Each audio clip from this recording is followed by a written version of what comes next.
जलगांव जिले के चोपड़ा तहसील में देसी आम का बहार शुरू हो गया है। किसानों की उम्मीद है कि इस साल उत्पादन बढ़ेगा। पूर्व में हर खेत में एक दो बड़े देसी आम के पेड़ देखने को मिलते थे और ये बाजार में बिक्री के लिए उपलब्ध रहते थे, लेकिन पिछले कुछ वर्षों में ये पेड़ कम हो गए हैं। जो खेत अभी भी बड़े देसी आम के पेड़ों से भरे हैं, उन्हें अच्छा बहार मिला है और यह आम प्रेमियों और बाजार वालों का ध्यान खींच रहा है। किसानों का कहना है कि अगर मौसम अनुकूल बना रहा तो इस साल उत्पादन बढ़ेगा। किसानों ने यह भी कहा कि अगर सरकार द्वारा आम की खेती के लिए प्रोत्साहन और आर्थिक मदद दी जाए तो कई किसान अपने खेतों में फिर से देसी आम की खेती करेंगे।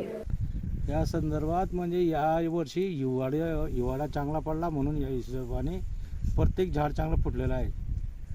त्या हिशोबाने देशी आंबा बी गावठी आंबा बी सगळेच योग्य आलेले आहेत।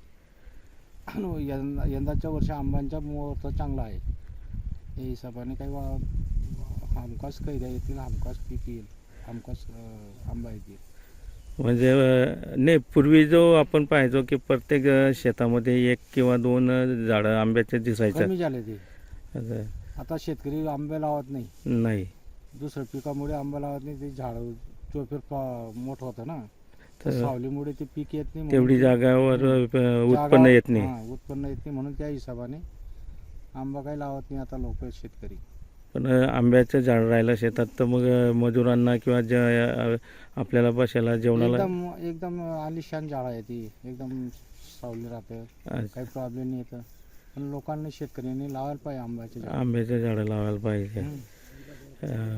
जर यावर्षी थंडी जर म्हणजे अजून याच्यावर काही परिणाम होऊ शकतो का ढगाळ वातावरणाचा? नाही, आभरट कधी आला तर परिणाम फुलगा येतं, आभरट नाही आला तर एकदम परफेक्ट येईल। मग म्हणजे यावर्षी आंब्याचं उत्पन्न चांगलं येऊ शकते। अच्छा, शेतकऱ्यांनी आंब्याचे झाडं लावले पाहिजे आणि सरकारने प्रोत्साहन द्यायला पाहिजे त्याला। सरकारने काहीतरी सबसिडी म्हणा काहीतरी त्याला त्याच्यात प्रोत्साहन दिला तेव्हाच ते शेतकरी लावतील। अच्छा, जास्तीत जास्त प्रोत्साहन दिलं पाहिजे गव्हर्नमेंटने।